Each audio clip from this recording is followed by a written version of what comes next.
Hey guys, and welcome back to Garden of Kaylin. Where plants run free with jokes and clumsiness. Let's make it green and wild in the Garden of Kaylin. I feel like everyone loves a good hanging plant. They really do add to a jungle-themed aesthetic if that's what you're aiming for.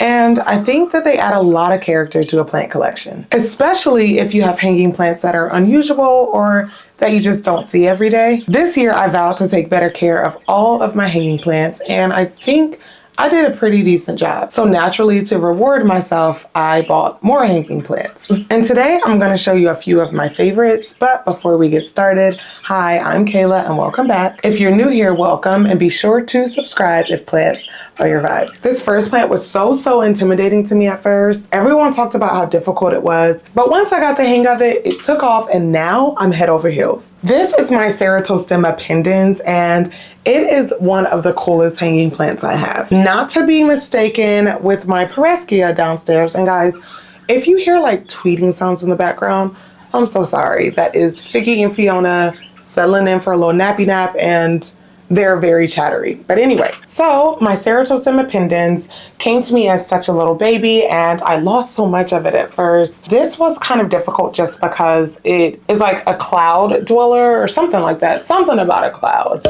Meaning it kind of grows at higher altitudes where it's cooler, the air is, more dense, and it's, essentially in the clouds. So this is one that I'm definitely going to keep downstairs. It does not like to dry out at all, which is kind of difficult because I have it in this like clay ceramic pot. So I do have to stay on top of the watering, and I have. But keeping it downstairs on the shelf, surrounded by other plants, has really helped with the humidity. I don't do anything extra like in the summertime. It's just a constant 70, 74-ish.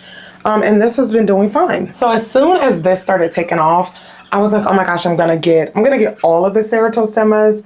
And I did. I got like 3 or 4 more different species, and all but one more of them is now dead. So I currently just have 2 Ceratostema. So apparently I'm not the professional I thought I was, which is fine. And I think that the growth pattern and like the sort of shingling of the leaves is what makes this such a perfect hanging, like cascading plant. And I think it would look cool even if you hung it like, in a basket from the ceiling. I think it would look great. One of the things though about this is it doesn't like super highlight. So that is not necessarily a bad thing because this is perfect for like medium to lower light areas too. So it works out. I do have a grow light kind of close to mine, but I definitely don't need it. I don't think it's, super necessary. They do have these amazing and the most gorgeous flowers that kind of come out from the bottom of it. I unfortunately have not seen them on my plant yet, but I am kind of hopeful. It's not that old, like I haven't had it for that long, maybe a little bit over a year, so I don't expect to see anything. It would be super awesome to see them, but I'm also not like extremely bummed out that I haven't either. I'm honestly just thrilled to like still have this alive, especially with the way that I struggled with this at first and the way that I've struggled with the other ones that I've gotten. So this is a big deal for me. This is a huge step to have this looking so great, and it's on the slower end, but I think because of the grow light, giving it a little bit of extra supplemental light at a distance, not too close, has really helped get this growing more. But over the winter, I think I am going to kind of let it like take a little break, because when it starts getting too big, what am I going to do with it then? So absolutely stunning, you guys. One of the most unique cascading plants that I have in my collection, and I will forever be obsessed with it. Another very unique but slightly difficult hanging plant is this Huperzia Phlegmaria maybe. Not sure if I'm saying that right. Honestly, it sounds like I'm making the name up.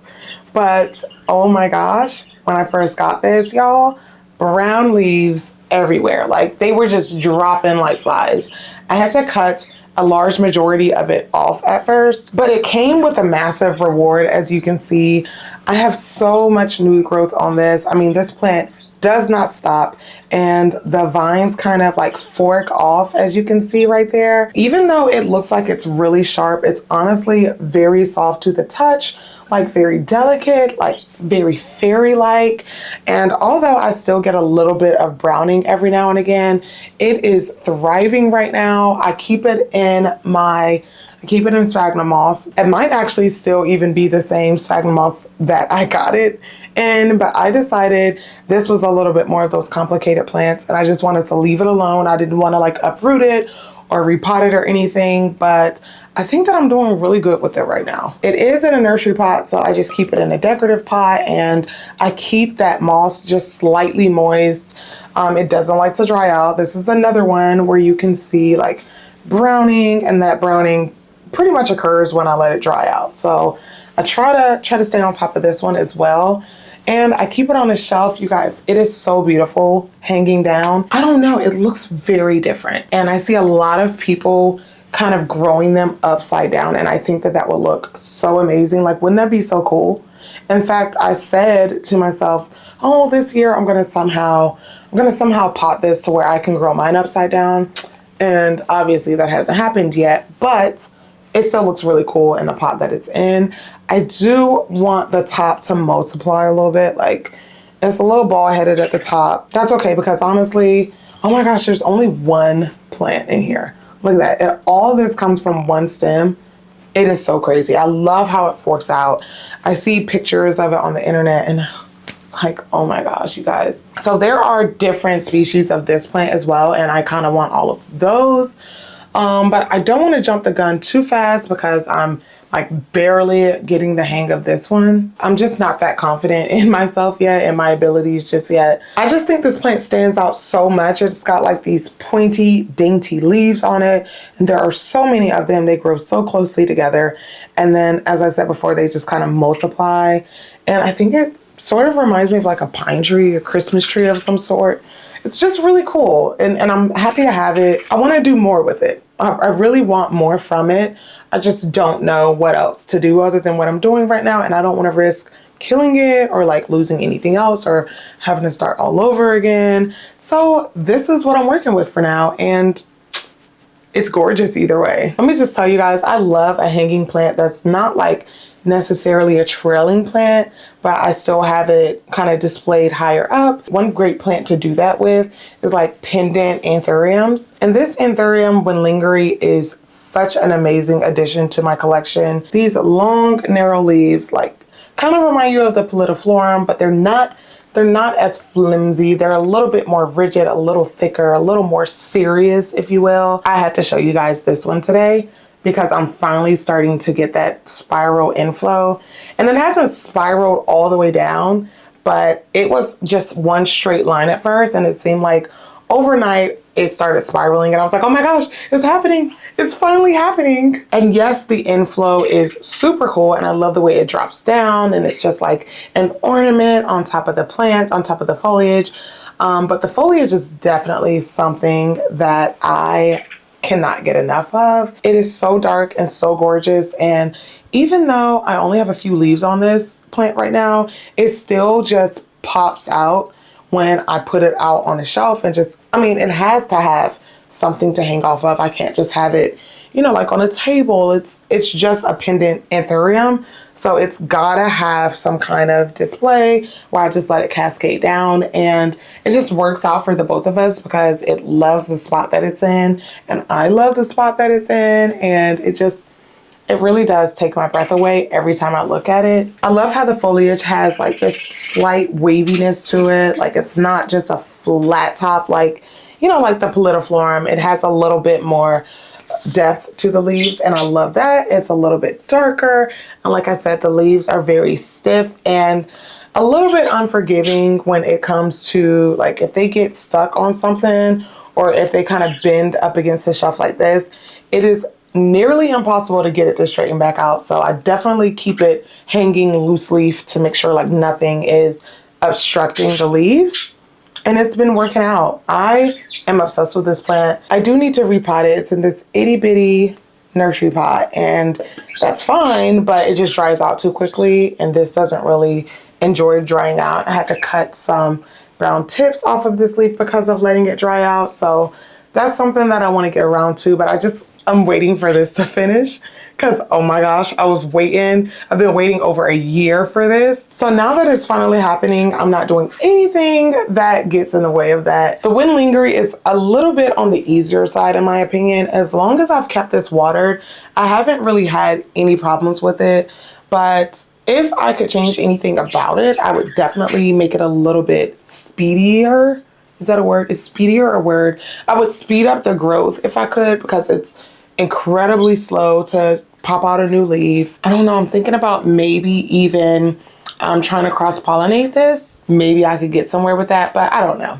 A girl can dream. Right now, I just keep it hanging. I do have a grow light kind of right over it, a pendant light kind of right over it to maybe hopefully speed things up a bit. And I mean, it seems to be really happy there so far, but I love how this looks in my office on this little shelf that I have, on this little like floating hanging shelf that I have. It definitely adds a jungle vibe. So one of the things I try to do is have like a non-trailing plant, have non-trailing plants as my hanging plants, and it always works out. It always looks great. It just adds a little bit of oomph to the display, and I love a little bit of spunkiness. Now we definitely cannot talk about any type of hanging trailing plant at all without a Hoya being thrown into the mix. And one of the easiest Hoyas that I have is the Hoya polyneura. And not only is it super easy, but it looks great on a shelf as well. Even though the Hoya polyneura does take up a little bit more real estate than I would prefer. Like right here, you see how that kind of sprawls out.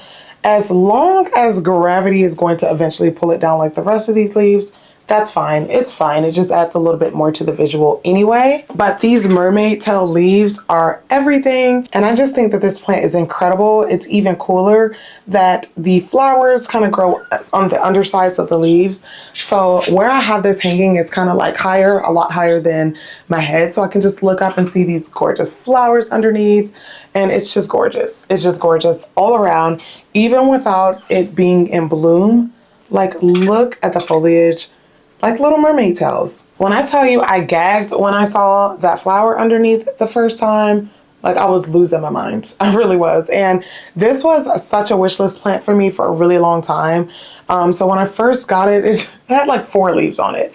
And we've come quite a long way. It's also great that these tolerate lower light so well. I don't have mine in lower light, but I have had it in lower light before and it grew slower, but it didn't stop growing. You know what I mean? So it's just perfect where I have it in my bedroom, kind of higher up on a shelf. And then there's a track light in front of it and like a bunch of other trailing and hanging plants. It's just really cool. It's really cool. At first I had it on a trellis and I was like, no. This plant needs to like be let loose. It needs to be free. And once I saw how much I love this plant, I went ahead and got the variegated one as well. And I wouldn't even say variegated. This is more of the brochet, I guess is how it's pronounced. And look, this one is in bloom too, like twinsies. They kind of have the same vibes at the same time. They literally like bloom at the same time. And I have them on different floors of the house. So I don't know, it's a whole thing. It's a whole thing. But both of them are like really close to a grow light, and I just kind of prefer it that way because I do want them to grow like really full and very bushy and just like to magnificent amounts. I want them to be very impressive. This one is a little bit, a little bit more on the impressive side than the other, but you guys, I have seen some crazy Hoya polyneuras out there. This one's in pond, but it's just been really low maintenance. I have it so high up. And all last year, so many times I would forget to water it and I didn't lose anything. It just wouldn't grow as fast. It wasn't, like it's a lot quicker now and it's finally starting to bloom now. Now that I'm like managing the watering a little bit better, but this is a very low maintenance Hoya, at least in my opinion. And you get so much from it without having to put in so much work. And it's so versatile. You can have it in so many different spots of your house and it not skip a beat. And I think that that just adds to the value of it. But look at these leaves, you guys. Like, You can see the dark veining on there a little bit. However, the growth pattern is definitely what makes me so obsessed with this. And I just want every version of it that I can get. I really honestly can't ask for more from this Hoya. It's just like, I have no complaints about it at all. It's beautiful, and I have my flowers, and I know where there is one peduncle, there's a few more coming in somewhere. So it's been showing out so much, and I love the Hoya polyneura. Definitely in my top 5 favorite hanging plants, and probably will always be. You guys, I love hanging cacti. Every last one of them that I've ever seen, and this is a jungle cactus, but still, every time I see one, they all look so unique. They all look so amazing every single time. And for some reason, I truly struggle with them. When I got this as a cutting from one of my grandma's plants, it was just like a very skinny piece like this. And I was like, what the heck? Why not? Why not try? I've tried it a million times. I have failed a million times. But this time it actually took off. And I just had it in front of a south-facing window. Honestly, I think that's what did all this. But it just took off, and I was like, oh my gosh, it's finally happening. But when I selected this plant for today's video, I was like, I don't have a lot of these. And then I realized, wait, yes, I do. And they're kind of in every room, in every like little plant section, which was really weird because I was like, I'm collecting more of these than I anticipated. But that's because every single time I see one in a nursery or online or something, I'm like, oh, that looks so cool. I'm going to kill it. But it looks so cool, and I don't really know why I struggle with these so much. I think because I try to treat it like a cactus, but it's not like a desert cactus per se, and it likes a little bit of higher humidity. I can't call it. I think I just do too much with it, and then I don't do enough at the same time. Either way though, this one is doing so great. And if it is a queen of the night, which again, I'm not sure if it is, maybe one of you can tell me. But the queen of the night cacti just bloom, and they have like these gorgeous white flowers that only appear at nighttime. It's crazy. So I guess if it does bloom, I'm going to end up missing it because I'm going to be in the bed, honey. But this plant in particular is both very chaotic and very serious at the same time. And I think that's why I just enjoy it so much. But I have it in a macrame hanger, just like, again, in front of a south-facing window. And it has just been really thriving over the summer. I don't know how it's going to do over the winter, but I think that it's pretty rooted and pretty stable right now. So I'll probably be okay. But it's just really weird to think how this was just a little propagation at first, one leaf, and it just took off. And this is just one of the plants that I have that are like similar to this. But I love a jungle cactus. I love ripsalis. I just don't do well with them, so you're not going to see them that often in my collection. But if this is a plant that you don't struggle with, or that you could maintain, or you know how to leave a plant alone, unlike me, then I think this would be a great addition to any collection. And I think that it's super rewarding when you get to see them flower, even though none of mine have ever flowered. Well, then again, I do have my holiday cactus downstairs that's starting to bloom. Gorgeous. But it is without a doubt very unique. It's always going to stand out no matter which one you get. Good luck IDing it because some of them look so similar. I'm like, I don't know. But overall, I am just really in love with this plant. I love how it looks hanging, and I think it's going to look even cooler once I get it a lot bigger. I did have to rotate it because it was just, as you can see, like growing just in one direction. So now it's finally starting to like go that way since I rotated it. But isn't it really cool how they just kind of fork off, and like one piece turns into a gazillion, and then they also start off very skinny like this, and then eventually just get wider and wider. It's really cool, you guys. This plant transforms right before your eyes. And well, not right before mine, because I just kind of blinked and there it was. But it's definitely very rewarding, and I highly recommend a plant like this. And it's even better because I don't keep it moist. So there's not always water in it. Like, I let it dry out, which makes it kind of lightweight. And that's perfect because these leaves, like, even though there aren't a whole lot on here right now, they get heavy. So having heavy leaves, heavy foliage, and heavy soil is not a good look when you have something hanging. So I think that this is like the perfect, most ideal hanging plant ever. And it's not fussy for me unless I'm trying to root it. Then it's like, nah. But when I buy them, like when I buy them and they're already rooted and there's already, an established root system going on, I just plop them right down and they just keep growing. So I definitely would label this one an easier plant to maintain, not to propagate. Why is it hard to propagate when there's literally like roots coming off of the leaves? All you should have to do really is stick this in some soil, and yet somehow I still struggle with it. I don't know. Either you got it or you don't. But if you don't have one of these in your collection, I recommend at least 1 or 10, whichever one fits your needs. And yeah, I'm just gonna keep watching for that flower. This was another plant that was on my wish list for a little while, and I finally got it. And you can tell I haven't really had it for long, but this is my variegated heartleaf philodendron. And even though a lot of people think that it is basically like a glorified marble queen pothos, I beg to differ just a little bit, only because the variegation on it actually looks like variegation instead of marbling, and it just seems to have a little bit more variety to it. Like, I love this leaf specifically that has like the lighter green, like that sort of silver, the regular green, and then we've got all shades of that cream color in there. So each leaf has just been very different. I get some all green leaves, and in my opinion, it's just not as plain as a marble queen, but it's definitely as easy as a marble queen. Look at this weird shaped leaf here. Like, what is going on? But definitely my favorite part is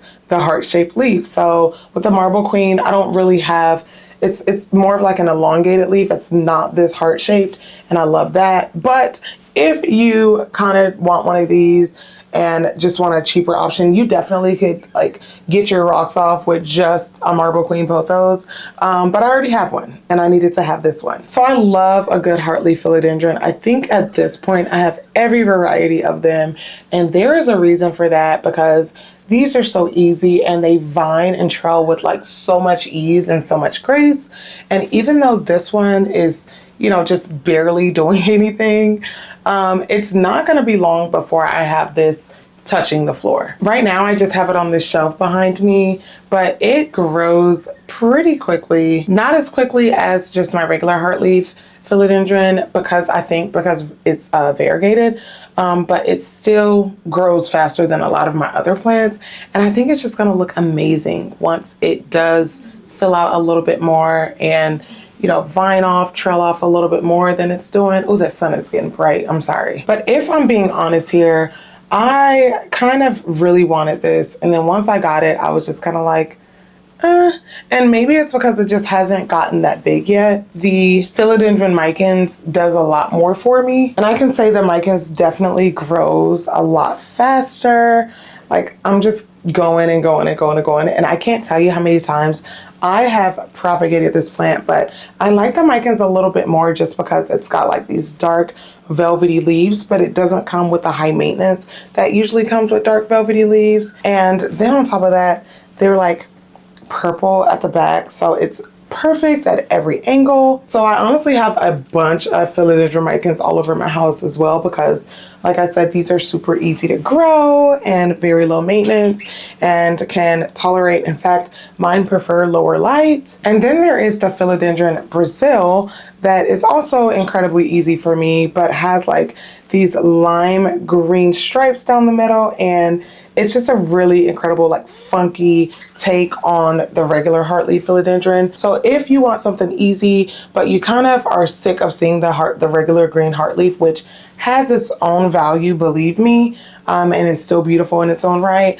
But if you want to be like a little bit different, these are just some other options that you could go for that aren't gonna be, just your everyday, just green, plain Jane plant. You guys would not believe how big this philodendron maximum gets, and it is part of the reason why I have it on a top shelf, because these leaves are just too big to put on the floor, and they have to have, wherever I put it, has to have enough space for these leaves to drop down. So this is another one of those plants that I was telling you guys about that isn't necessarily like your standard hanging plant or your standard trailing plant, but looks really cool on something high up.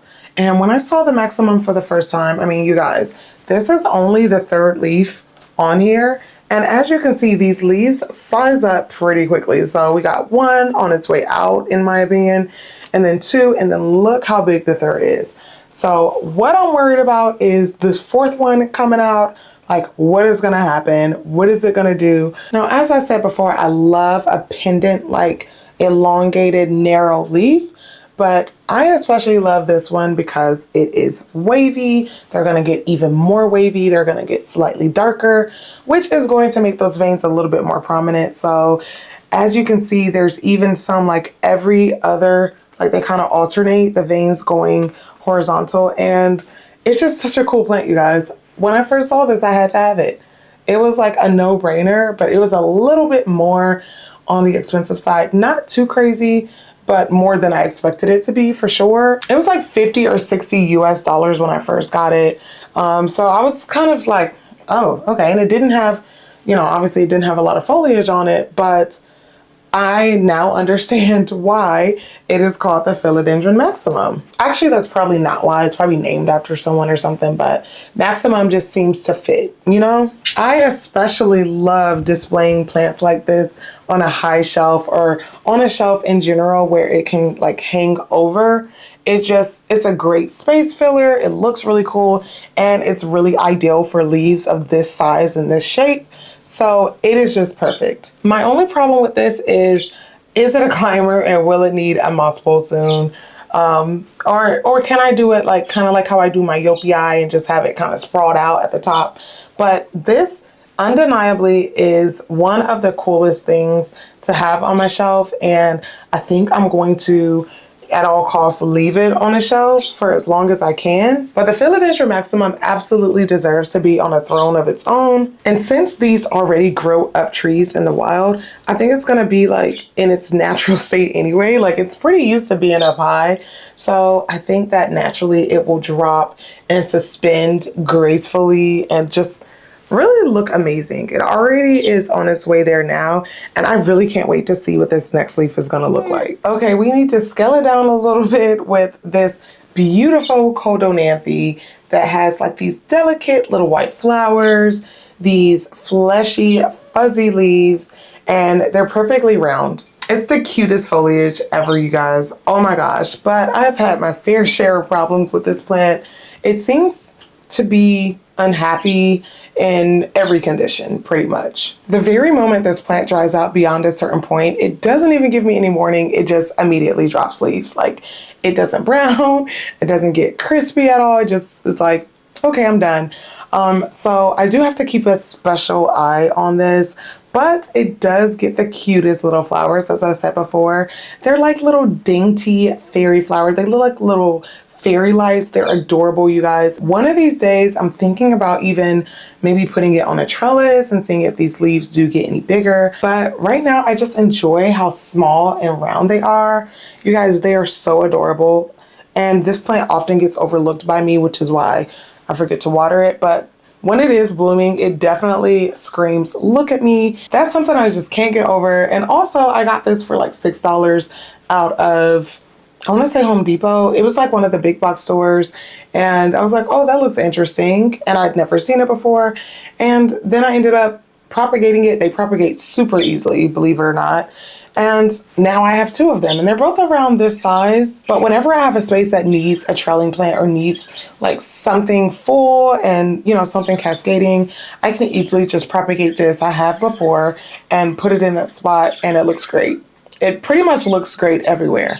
Again, as long as I keep it watered. Seeing a Syngonium hanging or trelling is a little bit unusual if you ask me, but for this one, it was a must. It was the only way to display this plant, mainly because that's kind of how it grows, and also because the leaves are like purple and red on the back, and that is something that needs to be seen. So hanging it just allows you to see all the different angles, and having it growing wild just really shows that off. Originally, I considered this a difficult plant because every single time I watered it, it had yellowing leaves. It was dropping them left and right until I realized this Syngonium doesn't want to be watered as much as I was watering it. This one does like to dry out, at least in my house, and I have it upstairs where it's really hot up here almost all the time.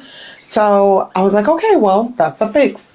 and I let this dry out completely, which again is great for a hanging plant. When they love to be dry or on the drier side, that just makes it lighter and puts a little bit less stress on, on the wall or wherever you have it hanging. So I think that that worked out. I've got it in this planter from Target that is flat on the back, and I just think it was perfect. It definitely makes the leaves pop up against that white. And I don't know if you can tell on camera, but the leaves are slightly, no, you probably can't see it, but they're slightly shimmery, you guys. I feel like it would be a lot better if I had it in a brighter spot. I do have it all the way back here, like right next to that door right there. So it's in a darker area, and you can kind of tell by how small the leaves are. But as long as this is alive, honestly, I'm doing great. I did have this a whole lot bigger, and then I got an addition to it from my grandma's collection. And when I repotted them and when I, put everything together and dug through it and just messed with the roots, I did lose a lot of it. So this was pretty much me starting all the way over, and we've come a long way. So I definitely would never mess with it again. I would, however, propagate it maybe like right here to put it back in there and get it a little bit fuller. But as far as like uprooting it and repotting it, I am holding that off until the last minute. I think Syngoniums are a great, easy plant for everyone. Some of them, let me just say that. Some of them are really great and easy for anyone. But when you have them trailing, I think that just, there's just something so different about that, because I'm just not used, like you're not used to seeing Syngoniums in a hanging planter, like trailing downward like this. They usually are climbing, and they usually like get these long, crazy stems. So I definitely grew to appreciate this one. And I don't know if I said so already, but this is the Syngonium Red Arrow, I want to say. And overall, the experience in owning this plant has been a bit of a struggle at the beginning, like I said, but the overall theme of it is like, just leave it alone. Just leave it alone and it'll do great. And so many people have these plants, they have them growing like in their windows, and their leaves get a whole lot bigger than this. And that red is just a lot more, it pops out a whole lot more.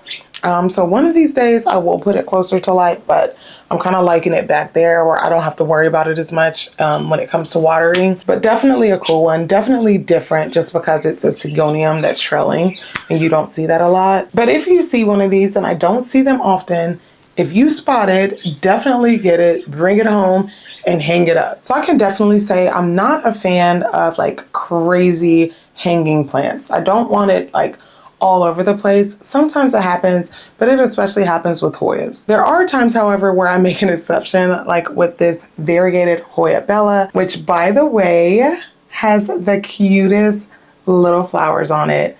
I can't believe I got flowers on here. I struggled with this so much. I mean, it has just really taken off lately. And again, I don't really like my hanging plants. Like, this doesn't look neat. You know what I mean? It doesn't look curated. It looks a little bit wild and crazy, but I've tried different methods with my Hoya Bella, and I figured out very quickly that letting it just hang and grow wild was the way to go, and there was nothing I could do about it. This plant is going to do what it wants to do, and I'm just lucky to have it. Like, she's like, I'm going to do what I want to do, and you can't stop me, and I'm done trying. Even though it looks kind of like spriggy, kind of like a baby little tree or something right now, when it does get a little bit fuller and get, a few more leaves on it, that gravity will kind of pull it down and it'll look a little less crazy. At least that's what I'm telling myself for right now. Honestly, as long as I can get this plant to thrive, I think that I'll be satisfied either way. I'll end up being content either way, because this was a plant that I saw and I saw and I saw, and I always wanted it, but every single time I got it as a little baby seedling or like a small, cutting, and it died every time.